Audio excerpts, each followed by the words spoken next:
গল্পের শুরুতেই দেখা যাবে নতুন অনন্যাকে বলছে, বৌদি দাদার কি অবস্থা। কথা বলাতে অনন্যা বলছে, তোমার দাদার কথা আমার কাছে জানতে চাইছো? তোমার দাদার খোঁজ খবর তুমি রাখো না? তুমি না তোমার দাদার ভাই? তুমি বিয়ে করে এতটা স্বার্থপর হয়ে গেছো যে দাদার খোঁজ খবরও নিতে জানো না। আমার কথা না হয় বাদই দিলাম, তুমি তোমার দাদার খোঁজ খবর নেওয়ার জন্য তো ওখানে যেতে পারো, বা ফোনেও তো খোঁজ খবর নেওয়া যায়, কিন্তু তুমি বিয়ে করে এতটাই স্বার্থপর হয়ে গেছো যে দাদার খোঁজ খবরও নিতে চাও না। এই কথাটা শুনেই নতুন বলছে, শোনো বৌদি, আমি না দাদার সাথে ঠিক যোগাযোগ করি, প্রতিদিনই আমার দাদার সাথে দেখা হয়, হয়তো আমার ইনস্টিটিউটে বা দাদার ইনস্টিটিউটে, আবার কফি শপে বসেও আমরা গল্প করি। নতুনের কথা শুনে অনন্যা বলছে, আমাকে তো বলনি। এই কথা বলতেই নতুন বলছে, সব কথা যে তোমাকে বলতে হবে তার তো কোনো মানে নেই, তোমাকে বলতে প্রয়োজন মনে করিনি, সে কারণে বলিনি। এই কথা বলাতে দেখা যাবে অনন্যা বলছে, তোমার কথা না হয় বাদই দিলাম, তুমি তোমার দাদার সাথে কথা বলো, যোগাযোগ রাখো, কিন্তু তোমার বউ তো কোনো যোগাযোগই রাখে না। ওরও তো একটা দায়িত্ব আছে, ও তো ওই বাড়ির বউ, তাই ওরও তো খোঁজ খবর নেওয়ার অধিকার আছে, সেই অধিকারটা তো ও ফলায় না।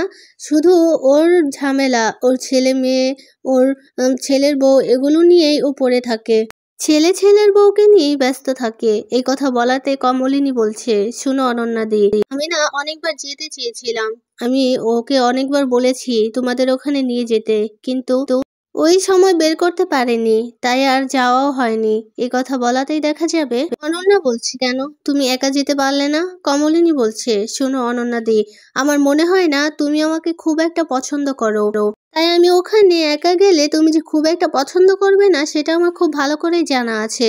এ কথা বলাতেই অনন্যা বলছে, শোনো কমলিনী, আমার কিন্তু তোমাকে অপছন্দ করার কোনোই কারণ নেই, আর তুমি চাইলেই যেতে পারো, কারণ তুমি ওই বাড়ির বউ। সে যাই হোক, আমি এবার উঠি, কাল আমাদের বাড়ি পুজো আছে, সবাই আসবে, আর আমি তো ও বাড়িতে একাই কাজের মানুষ, কাজগুলো আমাকে একা হাতেই সামলাতে হয়, আর তোমার দাদার কথা তো তুমি জানোই, ও তো কোনো কাজেই হাত দেবে না, তাই আমাকে সব কাজ একা হাতেই সামলাতে হবে। সে যাই হোক, সরি গো, তোমরা যে এভাবে দিনে দুপুরে এভাবে দাঁড়িয়ে থাকবে, এভাবে এসব কিছু করবে, আমি সত্যিই জানতাম না তোমরা দিনে দুপুরে এমনটা করবে। আর কমলিনী, তোমাকে বলছি, তোমার যে 3 ছেলে মেয়ে আছে, তোমার এক ছেলেকে বিয়ে করিয়েছো, তোমার ছেলের বউ আছে, তারপরেও তুমি এতটা উৎসাহ কোথায় পাও আমি সেটাই বুঝতে পারি না। এই কথা বলাতে কমলিনী বলছে, অনন্যাদি। এরপর নতুন বলছে, শোনো কমলিনী, সব কথার জবাব দিতে নেই, কিছু কথা জমিয়ে রাখতে হয়, তুমি বরং বৌদিকে এগিয়ে দিয়ে এসো, বৌদি তো চলে যাবে। এ কথা বলাতে দেখা যাবে অনন্যা বিদায় নিয়ে সেখান থেকে চলে যায়। এদিকে দেখা যাবে কুর্চি ডাবলুকে বলছে, হ্যাঁ রে ডাবলু, তুই না কোন ডক্টরের কথা বলেছিলি যে ডক্টর আসবে, কোথায় উনি এখনো আসছে না কেন? উনি এলে তো তোর বাবাকে চেক আপ করে বলে যেতে পারতো কি সমস্যা হয়েছে। আর তারপর দেখা যাবে অয়নদীপ বলছে, এই যে ব্যথাটা আমার একটু কমেছে। এই কথা বলাতেই লক্ষণা বলছে, বাবা আপনার ব্যথা কিন্তু এত তাড়াতাড়ি কমার কথা না, ব্যথাটা কিন্তু এখন কমা যাবে না, তাহলে কিন্তু বিপদ আছে। এই কথা শুনতে পায় কুর্চি বলছে, মানে কি বলছো তুমি সুলক্ষণা? ব্যথা কমা যাবে না মানে এটা কোন ধরনের কথা? এই কথা বলাতেই সুলক্ষণা বলছে, আরে মা, বাবার যে পরিমাণে ব্যথা আমি দেখেছি, এত তাড়াতাড়ি সেটা সেরে যাবে? আমার মনে হচ্ছে বাবা ভয় পাচ্ছে, ডক্টরের কথা শুনে ভয় পাচ্ছে, সেই কারণে এইসব আবোল তাবোল কথা বলছে, মিথ্যে কথা বলছে যে ওনার ব্যথা সেরে গেছে। আর এই কথা বলাতেই কুর্চি বলছে, আচ্ছা ডাবলু, তুই তাড়াতাড়ি ডক্টর নিয়ে আয়। এ কথা বলাতেই অয়নদীপ বলছে, দাঁড়াও, আমার ব্যথাটা না অনেক কমেছে, আমি একটু উঠে বসতে চাই। অয়নদীপ উঠে বসবে, কুর্চি অয়নদীপকে সাহায্য করছে উঠে বসাতে, অয়নদীপকে ধরে বসিয়ে দেয় কুর্চি। এরপর কুর্চি অয়নদীপকে বলছে, এখন কেমন লাগছে তোমার? অয়নদীপ বলছে, এখন অনেকটাই বেটার লাগছে। কুর্চি বলছে, শোনো, তোমার এমন মিথ্যে কথা না আমার একদম হজম হচ্ছে না। এই কথা বলে ডাবলুকে বলছে, ডাবলু এদিকে আয় তো, তোর সাথে আমার কথা আছে। এই কথা বলাতে কুর্চির সাথে যায় ডাবলু। এরপর কুর্চি বলছে, তোর ওই যে ডক্টরের নাম কি যেন? ডক্টরটা তো আসার কথা, ওনাকে আসতে বল না তাড়াতাড়ি। একথা বলাতেই ডাবলু চমকে যায়। ডাবলু বলছে, আরে মা, ওনার তো অনেক কাজকর্ম থাকে তাই না, উনি তো চেম্বারে বসে রুগী দেখে, ওনার অনেক কাজকর্ম আছে, আমি বরং যাই, আমি গিয়ে বাবার কথা বললেই উনি ওষুধ দিলে আমি বাবাকে এনে খাইয়ে দেব। অয়নদীপ বলছে, ওষুধ খেতে হবে আমাকে? একথা বলাতে ডাবলু অয়নদীপের কাছে গিয়ে বসে বলছে, আরে বাবা, বুঝতে চাইছো না কেন? তোমার যে অসুস্থতা, তার জন্য তো তোমাকে ওষুধ খেতেই হবে। এরপর অয়নদীপ বলছে, আরে আমি একা কি করে ওষুধ খাবো বলতো, কেউ তো আর আমাকে ওষুধ খাওয়ানোর জন্য এখানে থেকে যাবে না। এরপর সুলক্ষণা বলছে, বাবা আমি তো আছি, আমি খাইয়ে দেব, কি আর করা যাবে বলুন। করছে এ কথা শুনে বলছে, এই শোনো, তোমাদের এমন ন্যাকামি কিন্তু আমার একদম ভালো লাগছে না। আমি বলেছি না আমি যাব না। অয়নদীপ বলছে, না তোমার ওখানে স্কুল আছে, তুমি বৌদির বাড়িতে যাবে, তাহলে তোমাকে আমি কি করে আটকাবো। বুঝি বলছে, এই অবস্থাতে কাউকে ফেলে কি এইভাবে যাওয়া যায় বাপের বাড়ি। আর এই যে সুলক্ষণা, তোমরা কি করছো বলো তো, এই যে ব্যাগপত্রগুলো নিয়ে যাও, নিয়ে এখান থেকে সরিয়ে আমার রুমে দিয়ে আসো। এই কথা বলাতেই ডাবলু আর সুলক্ষণা ব্যাগগুলো নিয়ে নেয়। ডাবলু কুর্চিকে বলছে, মা তুমি যাবে না মামু বাড়িতে। এরপর কুর্চি বলছে, তোমরা কি মানুষ বলতো, এভাবে একটা রুগীকে ফেলে রেখে কি আমি আমার বাপের বাড়িতে যেতে পারি।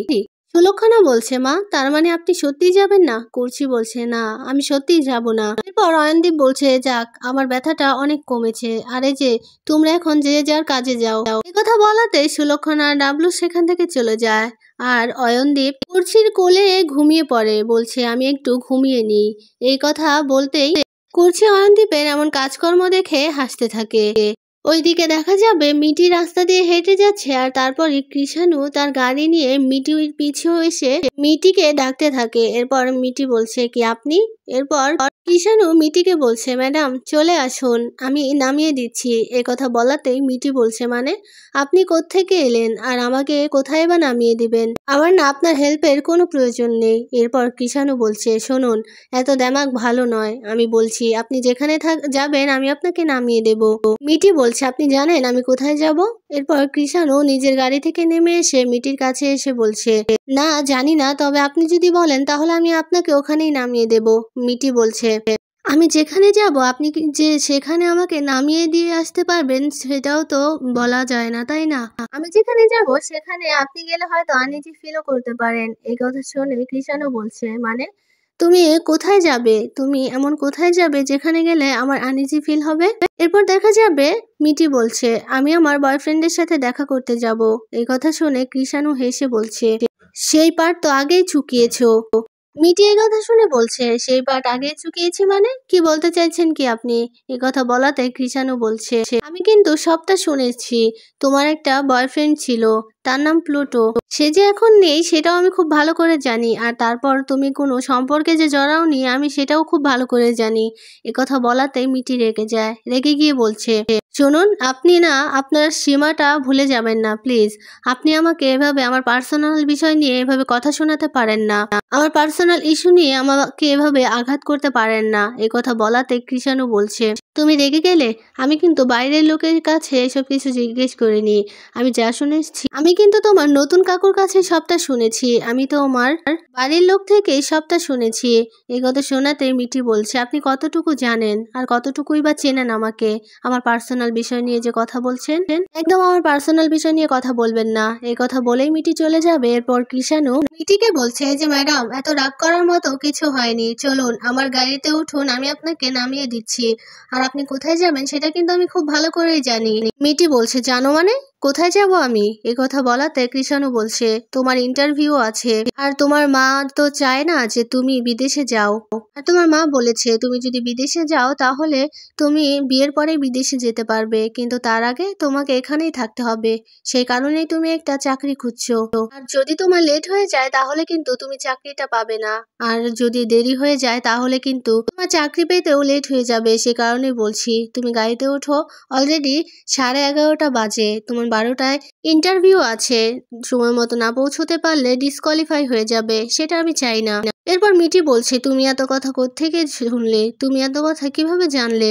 এরপর কৃষাণু বলছে, আসলে আমি স্যারকে ফোন করেছিলাম, স্যার বলেছে স্যারের বাড়িতে নাকি আজকে পুজো আছে, আমাকে ইনভাইট করেছে, আমিও যাব।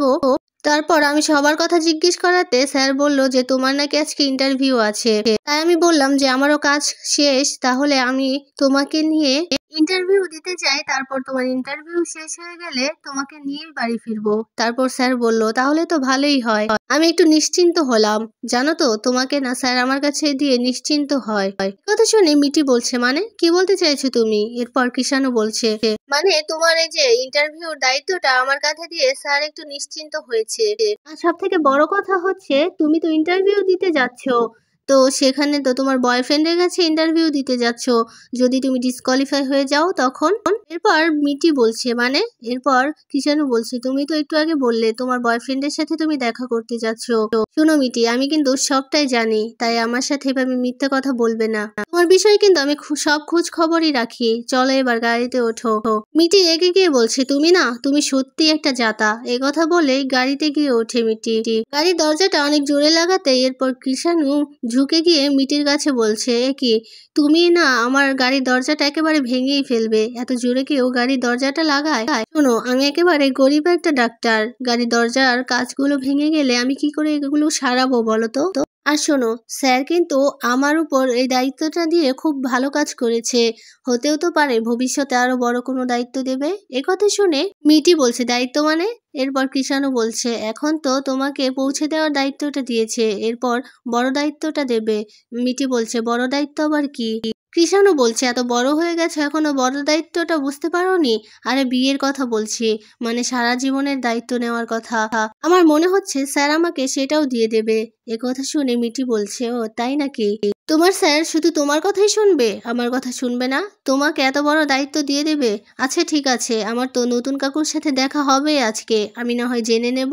আমি জিজ্ঞেস করব নতুন কাকুকে যে এমন একটা ইডিয়েটের সাথে আমাকে কেন যেতে বললো। এরপর কৃষাণু বলছে, তুমি আমাকে ইডিয়েট বললে? আচ্ছা ঠিক আছে, বলতে থাকো, কিন্তু আমিও দেখব তোমার নতুন কাকু কি করে আমার কথা না শোনে। এরপর মিটি বলছে, তুমিও না একটা জাতা, চলো আমার দেরি হয়ে যাচ্ছে।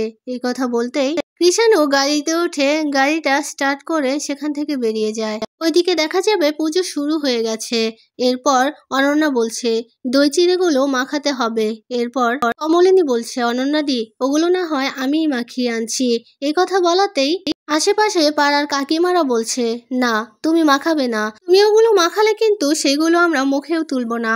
এই কথা শুনে কমলিনী বলছে, কেন, আমার হাতে কি সমস্যা, আপনারা কেন খেতে চাইবেন না? এই কথা বলাতে পাড়ার কাকিমারা বলছে, নতুন এটা কি করলো বলো তো, নতুনের কাছে এটা আমরা কোনোদিনও আশা করিনি, এরকম একটা বয়স্ক মহিলাকে বিয়ে করেছে, আর তোমারও তো চরিত্রের সমস্যা আছে, তোমার হাত থেকে যদি আমরা কিছু খাই তাহলে আমাদের এত বছরের পুণ্যগুলো সবই জলে যাবে। এই কথা শুনে ভীষণ কষ্ট পায় কমলিনী। আর তখনই সেখানে নতুন আসে। নতুন এসে বলছে, কি হয়েছে? এরপর কাকিমা বলছে, তুই কি করে এমন একটা বয়স্ক মেয়েকে বিয়ে করতে পারলি বলতো, আর তার মধ্যে আবার তিনটে ছেলে মেয়ে আছে, ছি। এই কথা বলাতেই নতুন বলছে, শুনুন থামুন, এবার অনেক হয়েছে, যেখানে আমার স্ত্রীর কোনো সম্মান নেই সেখানে আমি কিছুতেই থাকবো না, আর কিছুতেও আসবো না কোনোদিনও। আমার স্ত্রীর সম্মান মানে আমার সম্মান, যারা আমার স্ত্রীকে সম্মান করতে জানে না তাদের বাড়িতে আমি কোনোদিনও আসবো না, কোনোদিনও না। এ কথা শুনে সবাই তাকিয়ে আছে নতুনের দিকে।